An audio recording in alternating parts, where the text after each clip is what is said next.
ധാരാളം സിറ്റീസ്, ധാരാളം ടൗൺസ് എന്ന് മാത്രമല്ല ബൈബിളിൽ പറഞ്ഞിരിക്കുന്ന വസ്തുക്കൾ പോലും കണ്ടുപിടിച്ചെന്നുള്ളതാണ് വസ്തുത. ബെസ്റ്റ് എക്സാമ്പിൾ, ഇൻഡസ് വാലി സിവിലൈസേഷനെ കുറിച്ച് ബൈബിൾ ഒരിടത്ത് പരാമർശിക്കുന്നുണ്ട്, രണ്ടിടത്ത് പരാമർശിക്കുന്നുണ്ട്. ഇൻഡസ് വാലി സിവിലൈസേഷൻ അല്ലെ സിന്ധു ഘാട്ടി സഭ്യതയെക്കുറിച്ച് സംസാരിക്കുന്നിടത്ത് പേർഷ്യൻ രാജാവിൻ്റെ കൊട്ടാരത്തിൽ നടക്കുന്ന ഒരു സംഭവത്തെക്കുറിച്ച് പറയുന്നത്. കാരണം അന്ന് പേർഷ്യൻ രാജാവ് ഇൻഡസ് വാലി വരെ ഭരിച്ചിരുന്നു. അതിൽ അവർ കാലത്തെ നിർണ്ണയിക്കുവാൻ വേണ്ടി ഉപയോഗിക്കുന്ന ഒരു ഡൈസ് മെൻഷൻ ചെയ്തിട്ടുണ്ട്. അതുപോലെ ഒരു മൈനറായിട്ടുള്ളൊരു ആ ഡൈ വരെ കണ്ടുപിടിച്ചെന്നുള്ള വസ്തുത നിങ്ങൾ അറിഞ്ഞിരിക്കണം. ആർക്കിയോളജി കഴിഞ്ഞ 100 വർഷം കൊണ്ട് ബൈബിളിനെ സപ്പോർട്ട് ചെയ്തതുപോലെ ലോകത്തിൽ ഒരു ഗ്രന്ഥത്തിന് പോലും ഈ സപ്പോർട്ട് ക്ലെയിം ചെയ്യാൻ സാധിക്കത്തില്ല. എന്ന് മാത്രമല്ല, ഇന്ന് ആർക്കിയോളജി ബൈബിളുമായിട്ട് ബന്ധപ്പെട്ട് കണ്ടുപിടിച്ചിരിക്കുന്ന ആ കണ്ടുപിടുത്തങ്ങളെ ഗവേഷണം ചെയ്യാൻ വേണ്ടി പര്യാപ്തമായിട്ട് സ്കോളേഴ്സ് ഇല്ല. 100 കണക്കിന് ആർക്കിയോളജിക്കൽ സൊസൈറ്റീസ് ഉണ്ട്, എന്നിട്ട് പോലും സ്കോളേഴ്സ് ഇല്ലാത്തതുപോലുള്ള കണ്ടുപിടുത്തങ്ങളാണ് വന്നിരിക്കുന്നത്. മൂന്നാമത്, ബൈബിളിൻ്റെ ഹിസ്റ്റോറിക്കൽ ആക്യുറസി. ബൈബിള് ഏകദേശം 4000 വർഷങ്ങളുടെ ഹിസ്റ്ററിയാണ് രേഖപ്പെടുത്തുന്നത്. ഈ 4000 വർഷങ്ങളിൽ ഏകദേശം 400-500 സ്ഥലത്ത് നടന്ന ഹിസ്റ്ററി 3 ഭാഷകളിലും ധാരാളം കൾച്ചറുകളുടെ ഹിസ്റ്ററി ബൈബിൾ രേഖപ്പെടുത്തുന്നുണ്ട്. ഈ ഹിസ്റ്ററി ഒന്നും ഒരു 100 വർഷം മുൻപ് പോലും മനുഷ്യർക്കറിയത്തില്ലായിരുന്നു. 100 വർഷം മുൻപുള്ള പല ബുക്സിൽ ഇന്നത് ബൈബിൾ പറയുന്നു. ഫോർ എക്സാമ്പിൾ, ഫിലിസ്തീനെ കുറിച്ച് ബൈബിൾ പറയുന്നു, അങ്ങനൊരു ജാതി ഒരിക്കലും ഉണ്ടായിട്ടില്ല, അതുകൊണ്ട് ബൈബിളിൽ എഴുതിയിരിക്കുന്ന കാര്യങ്ങളൊക്കെ സങ്കല്പമാണെന്ന് പലരും എഴുതിയിട്ടുണ്ട്. 100 വർഷം മുമ്പുള്ള ഈ പുസ്തകം വായിച്ചിട്ട് 20-ാം നൂറ്റാണ്ടിൽ പലര് അതേ കാര്യങ്ങൾ ആവർത്തിച്ചെഴുതിയിട്ടുണ്ട്. ഫിലിസ്തീർ എന്ന് പറഞ്ഞ ഒരു ജാതി ബൈബിളിൽ പറഞ്ഞിട്ടുണ്ട്, അങ്ങനെ ഒരു ജാതിയെ കണ്ടുപിടിച്ചില്ല, ഇന്ന പുസ്തകത്തിൽ എഴുതിയിട്ടുണ്ട്. ഫ്രണ്ട്സ്, ഒരു വ്യക്തി ഒരു വിഷയത്തെക്കുറിച്ച് ഗവേഷണം ചെയ്യുകയാണെങ്കിൽ ലേറ്റസ്റ്റ് വായിച്ചിരിക്കണം. 100 വർഷം മുൻപ് എഴുതപ്പെട്ട ബുക്ക് വായിച്ച് എനിക്കും ധാരാളം കാര്യങ്ങൾ ക്ലെയിം ചെയ്യാൻ സാധിക്കും. Contemporary writings, contemporary research, contemporary journals അതെല്ലാം കാണിക്കുന്നത് ബൈബിൾ പറഞ്ഞിരിക്കുന്ന ഹിസ്റ്ററി മനുഷ്യർ പ്രതീക്ഷിച്ചതിനേക്കാൾ കൂടുതൽ ആക്യുറേറ്റ് ആണ്. മനുഷ്യൻ സ്വന്തം ബുദ്ധിയും കൊണ്ട് ഒരു കാലത്തും അത് എഴുതുവാൻ സാധിക്കത്തില്ലായിരുന്നു. ബൈബിളിൻ്റെ ആക്യുറസിയെക്കുറിച്ച് അല്ലെങ്കിൽ ബൈബിളിൻ്റെ ദൈവീകതയെക്കുറിച്ച് എനിക്ക് പറയാനുള്ള 4-ാമത്തെ കാര്യം, അല്ലെ 4-ാമത്തെ കാരണം, ബൈബിളിൽ ആയിരക്കണക്കിന് പ്രവചനങ്ങളുണ്ട്. അതിൽ കർത്താവായ യേശു ക്രിസ്തുവിനെ കുറിച്ച് 1000-ൽ കൂടുതൽ പ്രവചനങ്ങളുണ്ട്. മറ്റ് പല സിറ്റീസിനെ കുറിച്ചും ടൗൺസിനെ കുറിച്ചും സംഭവങ്ങളെക്കുറിച്ചും വ്യക്തികളെക്കുറിച്ചും പ്രവചനങ്ങളുണ്ട്. ഒരു 100 വർഷം മുൻപ് പലർ എഴുതിയ ബുക്സിൽ ഈ പ്രവചനത്തെ വിമർശിച്ചിട്ടുണ്ട്. ഇത് സംഭവിച്ചില്ല, ഇത് സംഭവിച്ചില്ല, ഇത് സംഭവിച്ചില്ല.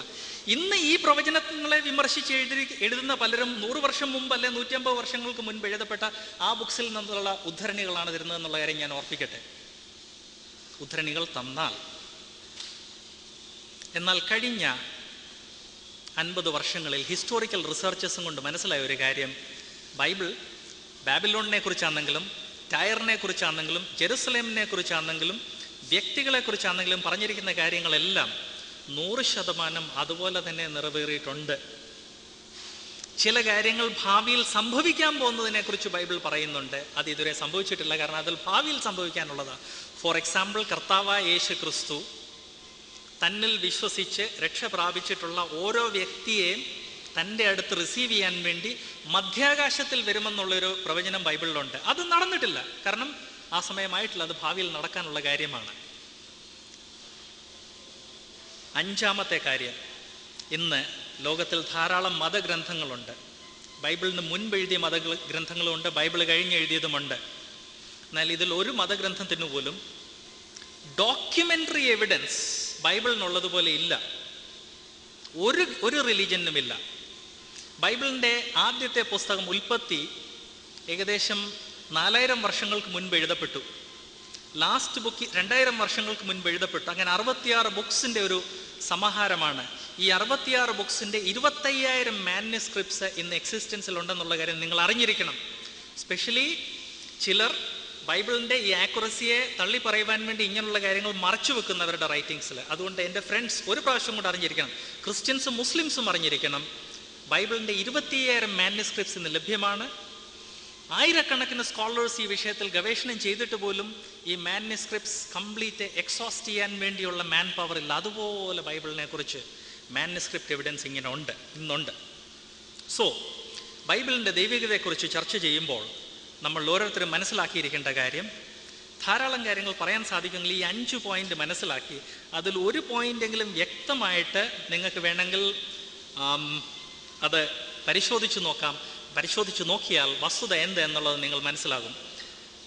മനുഷ്യൻ്റെ കൈ ഇല്ലാതെ, മനുഷ്യൻ്റെ ബുദ്ധി അല്ലാതെ, അല്ലെ മനുഷ്യൻ്റെ ബുദ്ധിക്ക് അതീതമായ ഒരു ബുദ്ധി, സർവജ്ഞാനിയും സർവജ്ഞനായ ദൈവം ഇൻസ്പയർ എഴുതിപ്പിച്ച ബുക്കാണെന്നുള്ളതിൻ്റെ വ്യക്തമായ തെളിവാണ് 1 ബൈബിളിൻ്റെ സയൻറ്റിഫിക് ആക്യുറസി, 2 ബൈബിളിൻ്റെ ആർക്കിയോളജിക്കൽ ആക്യുറസി, 3 ബൈബിളിൻ്റെ ഹിസ്റ്റോറിക്കൽ ആക്യുറസി, 4 ബൈബിളിൻ്റെ പ്രോഫറ്റിക് ആക്യുറസി, 5 ബൈബിളിൻ്റെ മാനുസ്ക്രിപ്റ്റ് എവിഡൻസ്.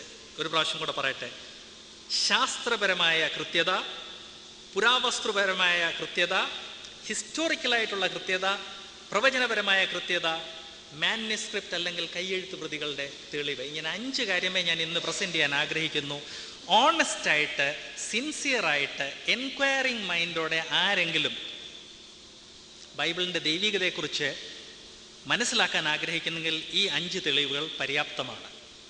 നിങ്ങൾ പറഞ്ഞെന്നിരിക്കും, ബട്ട് ഡോക്ടർ ജോൺസൺ, ഈ 5 വിഷയങ്ങളിലും പ്രോബ്ലംസ് ഉണ്ടെന്ന് പലരും എഴുതിയിട്ടുണ്ടല്ലോ.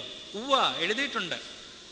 നിങ്ങൾ ചിലപ്പോൾ 1-2 ബുക്സേ കാണത്തുള്ളൂ. ഞങ്ങളുടെ ലൈബ്രറിയിലോട്ട് വരൂ, ഞങ്ങളുടെ കയ്യിൽ ആയിരക്കണക്കിന് ബുക്സിൻ്റെ കളക്ഷൻ ഉണ്ട്.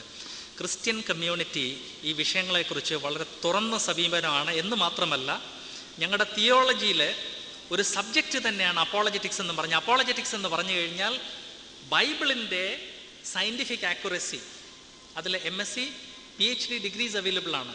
ഞങ്ങളുടെ ബൈബിൾ സ്കൂളും കൊടുക്കുന്നുണ്ട്. സയൻസ് ബാക്ക്ഗ്രൗണ്ട് ഉള്ളവരാണ് ഇത് പഠിക്കാൻ വരുന്നത്. ഏറ്റവും ജീനിയസ് ആയിട്ടുള്ളവരാണ് ഈ ഫീൽഡിൽ വരുന്നത്. അതുകൊണ്ട് ഈ വിഷയത്തെക്കുറിച്ച് ഒരു പാംഫ്ലെറ്റ് അതിലെ സർക്കുലേറ്റ് ചെയ്തോ ഇതൊന്നും ഞങ്ങൾ കണ്ടില്ല.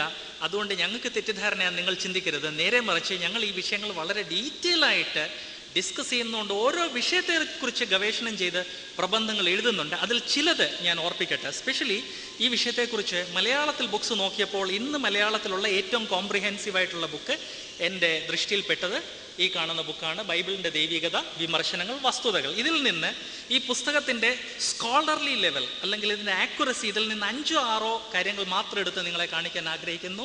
നിങ്ങൾ ഓപ്പൺ മൈൻഡോടെ ഇത് കൈകാര്യം ചെയ്യാൻ ആഗ്രഹിക്കുന്നെങ്കിൽ നിങ്ങൾ പറഞ്ഞേച്ചാൽ മതി. അതിനുവേണ്ടിയുള്ള ഓരോ വിഷയത്തെക്കുറിച്ചുള്ള റിസർച്ച് പേപ്പർ, ജേർണലിൻ്റെ ഫോട്ടോ കോപ്പീസ് ചെയ്ത് നിങ്ങൾക്ക് അയച്ചു തരുന്നതായിരിക്കും.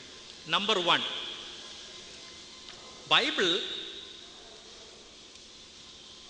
ജിയോസെൻട്രിക് ആയിട്ടുള്ള ഒരു അസ്ട്രോണമിയെക്കുറിച്ച് പറയുന്നു. അതിനെ ഗലീലിയോ ഒപ്പോസ് ചെയ്തതുകൊണ്ടാണ് ഗലീലിയോയെ സഭ ശിക്ഷിച്ചതെന്ന്. 1, ഗലീലിയോയെ ഒപ്പോസ് ചെയ്തത് സഭയല്ലായിരുന്നു. ഗലീലിയോ ഒപ്പോസ് ചെയ്ത അന്നത്തെ സയൻറ്റിഫിക് കമ്മ്യൂണിറ്റി ആയിരുന്നു. എന്നാൽ സ്ഥാപിത താല്പര്യമുള്ളവർ ഗലീലിയോയെ സഭ ഒപ്പോസ് ചെയ്തു എന്ന് എഴുതി